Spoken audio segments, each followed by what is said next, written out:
Tonight, the Liberals launched their election campaign in Jeremy Rockcliffe heartland, with health and hospitals in the spotlight.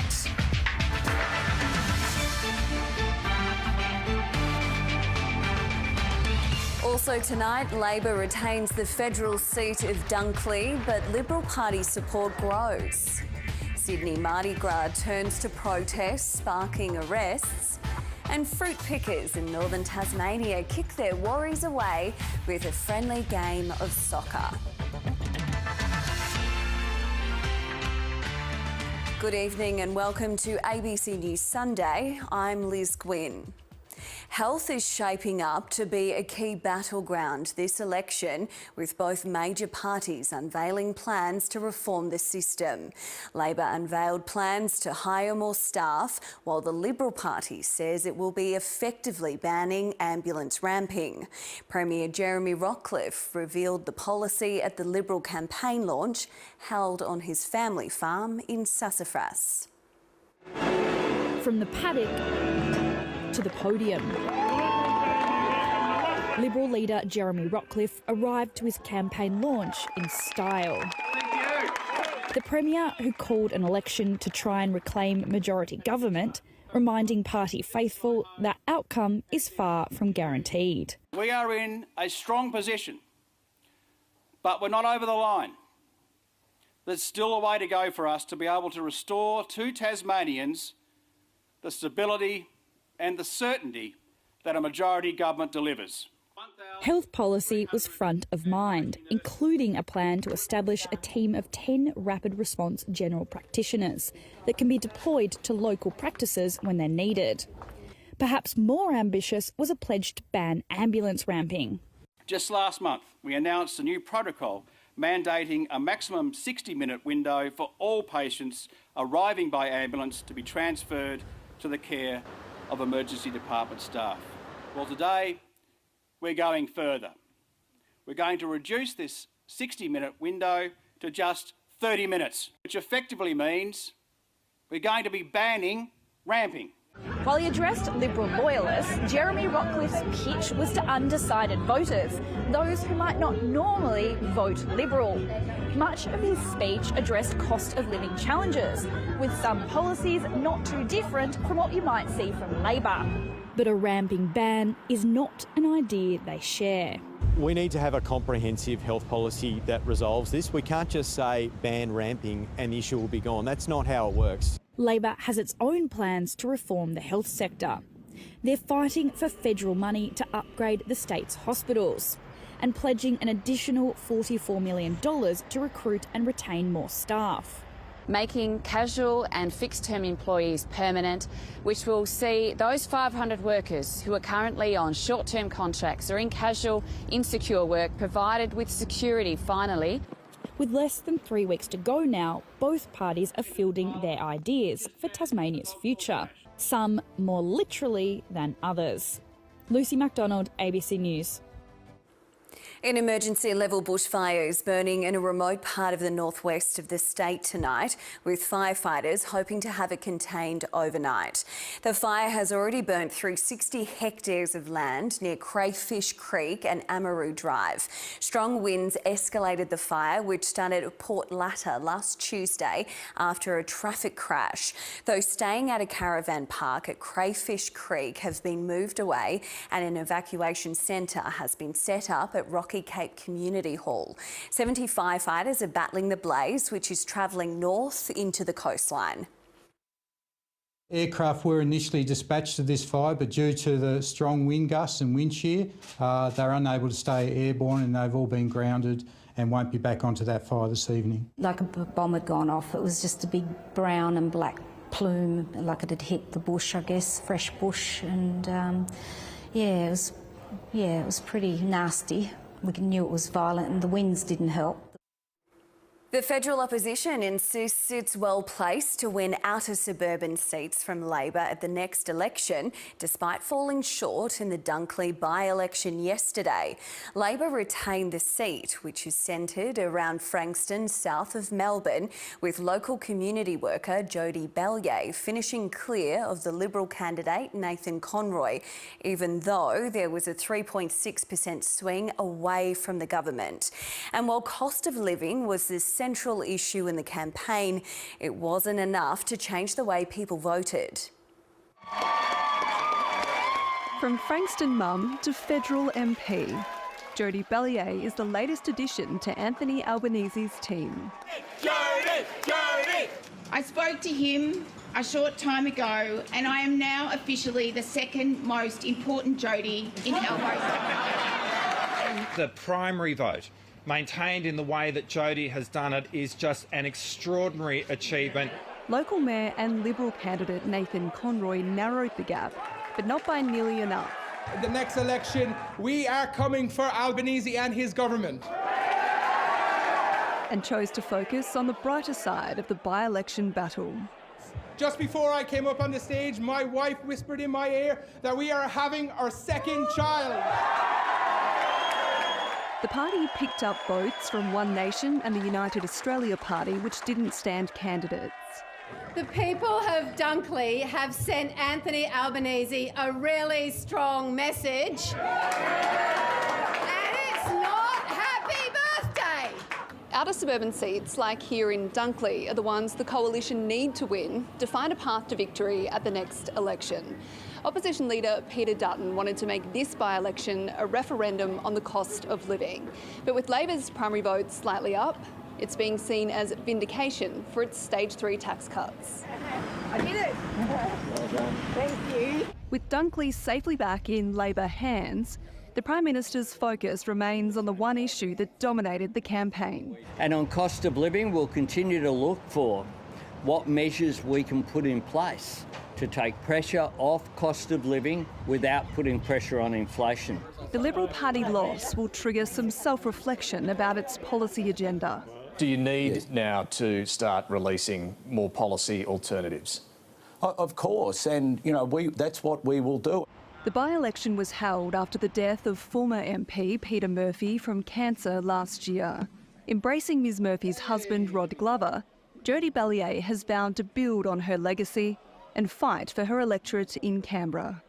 Because I am Frankston tough. Bridget Rollison, ABC News, Frankston.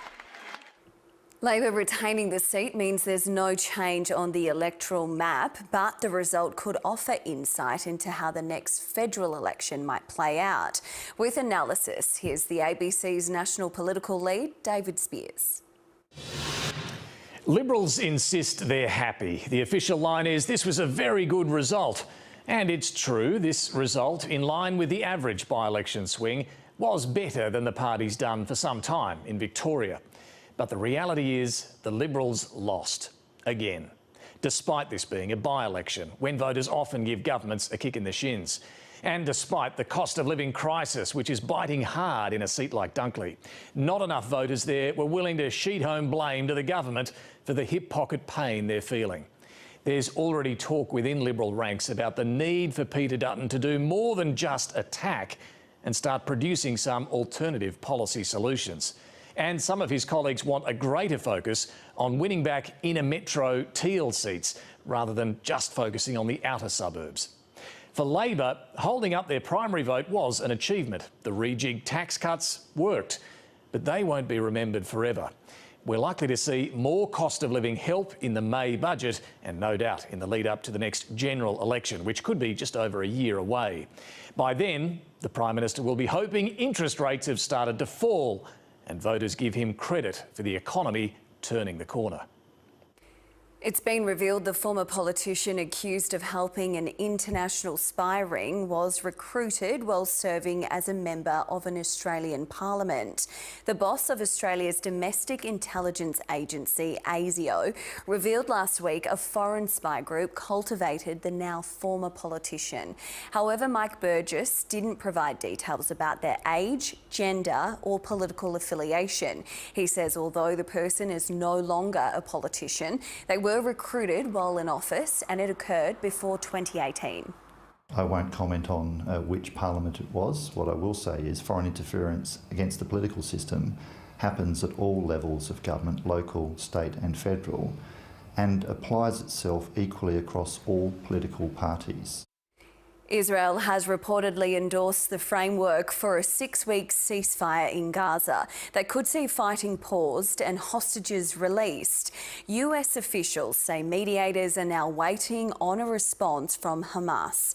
It comes as aid officials warn of the threat of famine, with the United States expanding its direct role in the conflict. Not bombs, but precious pallets rain down on Gaza.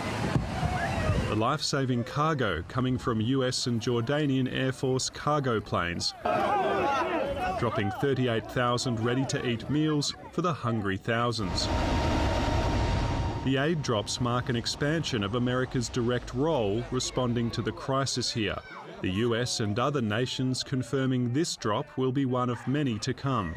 We welcome any increase to the flow of assistance that's coming into the Gaza Strip.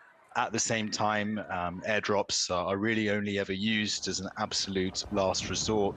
It's difficult to actually bring in the amount, the quantity that's required in order to meet the needs. Some Palestinians agree it's too little to make a real difference. The aid that is dropped by parachute is not nearly enough. Egypt should open its border and let the trucks deliver our aid. As the war enters its 6th month, the United Nations is warning of famine, saying more than 500,000 Gazans are at risk, leading to desperate scenes like this when limited aid does manage to trickle in. Just days ago, one of the worst single tragedies when more than 100 were killed during an outbreak of violence at a food convoy. Israeli soldiers opened fire near the crowd. It was a humanitarian operation we were running, and the claim that we deliberately attacked the convoy and deliberately harmed people is completely baseless. US officials say Israel's basically accepted a deal for a 6-week ceasefire in exchange for the release of some of the hostages. The sticking points are over who will be released, including how many Palestinian prisoners. International mediators say it's now up to Hamas to agree, but they're optimistic there'll be a breakthrough. We hope that we will be able to achieve ceasefire before Ramadan. The Muslim holy month begins next week. Eric Twarchek, ABC News, Jerusalem. The former Soviet country of Georgia is in the grips of an historic child trafficking scandal believed to have spanned more than half a century. It's estimated tens of thousands of babies were taken from hospitals at birth and sold on the black market for big sums of money. For tonight's special report, Europe correspondent Catherine Diss travelled to Georgia to speak with victims. Look like the same, especially with the red scarves on our hats. We have same style of clothing, but not now. Not now. Anna Padjulidze and Elena Diazedza look identical, but until recently they didn't even know each other existed. They grew up in different families in cities 2 hours apart.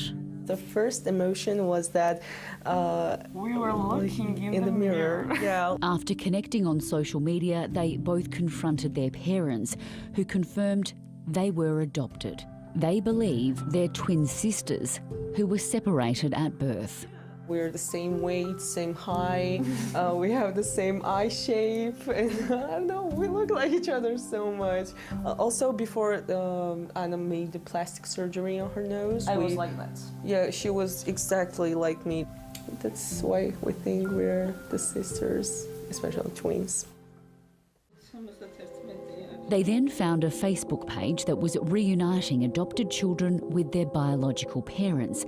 That's when they realised they were likely victims of a child trafficking scandal which spanned half a century.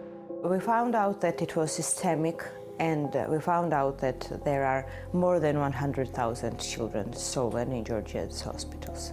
Anna's adopted mother confirmed she paid $3,500 for her in 2005. Back then, that was enough to buy a small apartment in Georgia. The scandal wasn't just happening in Tbilisi, it was all over the country.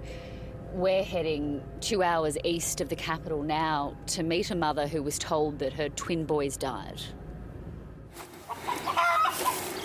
Irina Otarashvili delivered twin boys in 1978. She thought she took their bodies home in a suitcase. They buried it and never looked inside. More than 4 decades later, her daughters stumbled across the same Facebook page as Anna and Elena.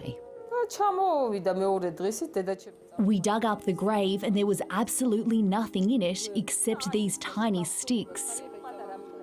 The family says police told them there were no human remains inside.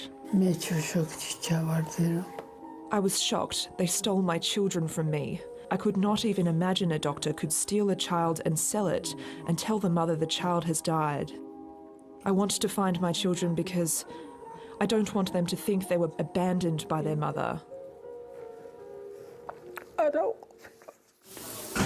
Local journalist Tumuna Mutsuretse exposed the story after discovering in 2016 that she had 2 birth certificates. She later found out she too had been adopted. We believe that in this crime organisation there were people involved from the taxi driver to the people from government. She set up the Facebook page which has reunited 700 families. To investigate the scheme, she teamed with human rights lawyer Leah Mushalaria. They believe doctors, nurses, politicians and taxi drivers were all behind it, each getting paid for selling the children. It was pretty clear that it was a kind of well-structured illegal business in this country.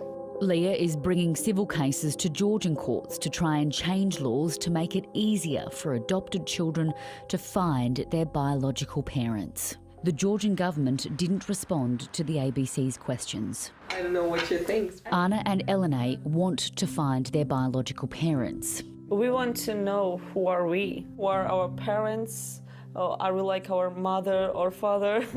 They're taking a test to confirm they share DNA. Are you nervous? Yes. We're so nervous, but I think we're the 100% the twin sisters. I don't know, we have the feeling that we know each other for all our lives. For now, they're just catching up on lost time. Catherine Diss, ABC News, Georgia. More than 100,000 people crammed the streets of Sydney last night to watch the 46th Sydney Gay and Lesbian Mardi Gras Parade. A protest briefly stopped the march, but the show went on as usual. It was a glitter-soaked, sequin-studded affair. The Dykes on Bikes always kick off the parade with a roar. But last night they paused at Taylor Square to remember the lives of Sydney couple Jessie Baird and Luke Davies. A jumbo jet bearing Luke Davies' name led the Qantas float, the flight attendant's mother joining his colleagues for what was one of her son's favourite nights of the year. We have Luke's mum walking with us tonight, and that is just a special moment to share with her, to share, to embrace her into our love. I hope that tonight brings a lot of healing for everyone, because I certainly know Luke was just the sweetest person and he would want everyone to celebrate unity and love. After delicate negotiations with organisers, police marched, but not in uniform. Everyone's been very positive and welcoming, and it's been a very pleasant surprise. But tensions flared over other issues, with protesters calling for a ceasefire in Gaza dragged off the road by police. 8 people were later charged. The scuffle happened just in front of the Rainbow Labour float, where Chris Minns was making history as the first Premier to march. Throughout the night, there were plenty of politics. Mardi Gras needs to be a political act. It's how it started and it's how it will always be. And floats to float all boats, from tradies on the tools to the fabulously feathered. Happy Mardi Gras, Sydney! Bears bearing all to partying pink Barbies. Come on, Barbie, let's go party! Shaking, shimmying and shining their way down Oxford Street in every colour of the rainbow. It was fierce, fabulous and free. Even a few brief showers weren't a drag. You're not worried your face is going to melt in the rain? Oh no, it's waterproofed. I've prepared myself. Many years of experience for that. And for some, it was a family affair. It means a lot. It's a special place walking down here. It's amazing. Well, the 12,000 marches in this year's parade are certainly showing what Mardi Gras is all about. Celebration, pride, inclusivity and community. And for a lot of these people, the night is just getting started. Many of them will be partying well into Sunday. Happy Mardi Gras, nothing could dampen our parade. Sarah Gerrathy, ABC News, Sydney. Kylie Minogue has officially reached global icon status after being honoured with the title at the Brit Awards in London. The award recognises Kylie's sensational career. She's the first female artist to score a #1 album in 5 consecutive decades in the UK. The other big star of the night was English singer-songwriter Ray, who won a record-breaking 6 awards. It was vindication for the 26-year-old who, after years of fighting her record label, found success by releasing her music independently. Spinner Nathan Lyon took 10 wickets for the match as Australia defeated New Zealand by 172 runs in the first test in Wellington. Chasing 369 for victory, the Black Caps offered little resistance on day 4 as Australia took a 1-0 lead into the 2-test series. He's a swing at that. It's been 31 years since New Zealand has beaten Australia in a test at home, and the wait continues. And Australia have won it quite convincingly in the end. I've had some success against them over the years in Test cricket, and great to get a great start here. A pitch that had started the game as a pace bowler's dream turned into a nightmare for batters facing Nathan Lyon. Head on the pads and gone. The veteran spinner finished with a match haul of 10 wickets for the 5th time in his career. And that one will not go far enough. I already told him the day he retires, I'm definitely giving up the captaincy because it makes my life a hell of a lot easier. He's always under pressure in the 4th innings and he always seems to stand up and perform, so yeah, he bowled beautifully. Green was named man of the match for his career best knock in the first innings. He was amazing. He was really the difference in the end. You look at the trend of the game. I think the next highest score was about 50 or 60, and he's obviously put on 170 odd, not out. After letting opportunities slip in this test, New Zealand is optimistic that it can level the series. We'll reflect on this, we'll debrief it and obviously move to a different ground, different surface, a ground that we've had a lot of success at. The second and final test starts on Friday in Christchurch. Duncan Huntsdale, ABC News. Carlton fans turned out in droves today to get a final look at their side before the team heads north for their opening game of the 2024 AFL season. It's an earlier start to the year than usual for the league, but for Blues fans, it can't come soon enough. There's anticipation in the air at Princes Park. Almost 30 years since Carlton's last premiership and an agonising defeat in last year's preliminary final, Blues fans could be forgiven for their impatience and high hopes ahead of opening round. There's part of it that we're going to embrace. You can't sort of avoid and pretend it's not there. The first challenge, a preliminary final rematch against Brisbane at the Gabba, forcing the Blues to relive the chance they let slip. Obviously returning to the scene of the crime in a way. We want to go there, maybe rectify how we lost last year and just try, see how we match against one of the best teams in the comp. Entering his 3rd season at the helm, Michael Voss's influence over the group is clear. Just his connection and his care towards his players and just everyone at the club actually has been amazing, and he's just brought a presence. Question marks remain over when the Blues will be able to field their best 22. Midfielder Sam Walsh missing from the main training session today, while Jacob Wiedering is still a number of weeks away. No such problems at Brisbane, heading into the season with a relatively clean bill of health. Co-captain Lachie Neale recovering from groin surgery in time for Friday night. The dual Brownlow medalist laser focused on what he wants out of the year. The only thing on my mind is a premiership. Yeah, I don't think I'll be getting a third. Two's enough, I reckon. Just a premiership medallion will be enough for me. Meanwhile, St Kilda's Jimmy Webster is facing a long stint on the sidelines following this high hit on North Melbourne's Jai Simpkin in today's practice match. The Roos co-captain now in doubt for the club's round 1 clash against the Giants in just under 2 weeks' time. Erin Martikovetere, ABC News. Playing team sport can be a great way to get to know your colleagues, but for the players in a new soccer competition in northern Tasmania, the rewards extend well beyond that. They're seasonal workers from Timor, and the soccer competition is helping them find their feet in a foreign country. Sarah Abbott and Larissa Smith filed this story from Launceston. This might look like a soccer game just like any other. But rather than national, state or club pride riding on the outcome, these players are battling it out to see which team wins bragging rights for its berry farm.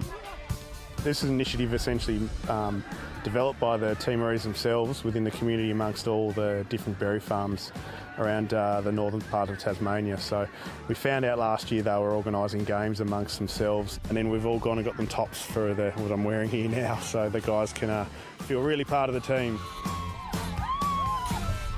We've had probably 300-400 people turn up from the 2 farms to support, so the atmosphere's been amazing. I play for Hillwood Bears. I was amazing today, and everyone fine. Yeah, we're excited. We hope we keep going doing this activity for the future, so that so that to make us like feel not only for work, but we also have fun. Yeah. I can say it's like family or community gathering, so we can part of the community. So that's one of the positive things that we gain during our stay in Australia. The players end the evening with their national anthem. Then it's back home to hit bed.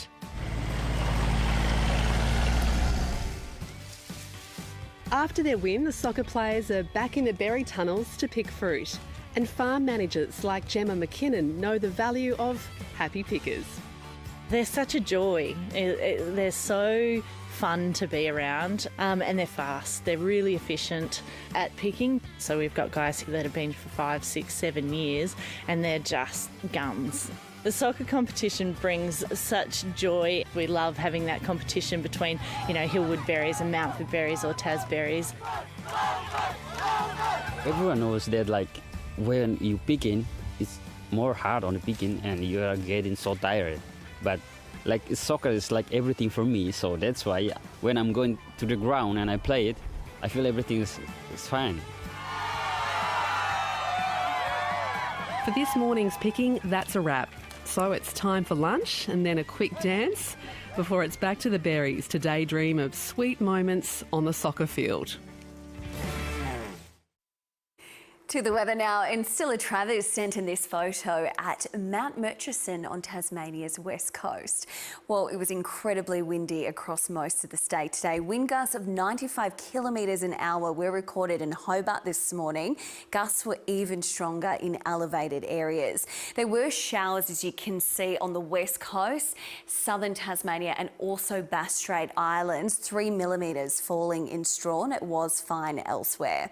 The satellite image shows cloud crossing Tasmania and also southern Victoria as well. A cold front bringing showers to parts of the state. Tomorrow there could be a few showers in western Tasmania. That's due to southwesterly winds. But as you can see, a high pressure system moving across the state.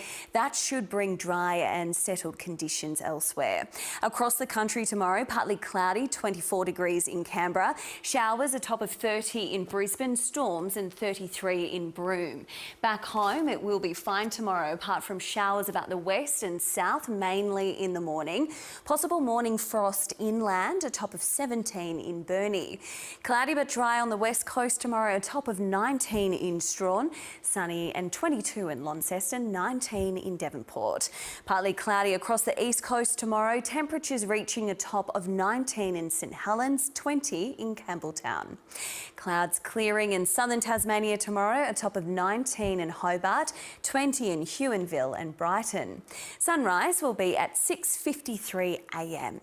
On coastal waters, there's a gale warning in place for the lower east coast and southeast coast tomorrow. A strong wind warning for the upper east and southwest coasts and east of Flinders Island. It will be fine on Tuesday, a cooler morning and possible morning frost across inland areas. On Wednesday, fine apart from showers about the west, a top of 27 degrees in Hobart, looking like a nice day. Looking ahead now, staying fine for the working week. As you can see, it could be a pretty warm weekend. It still is a little way out though. And that is the news for now. If you happen to miss any of tonight's stories, you can catch up on iView. Enjoy the rest of your night.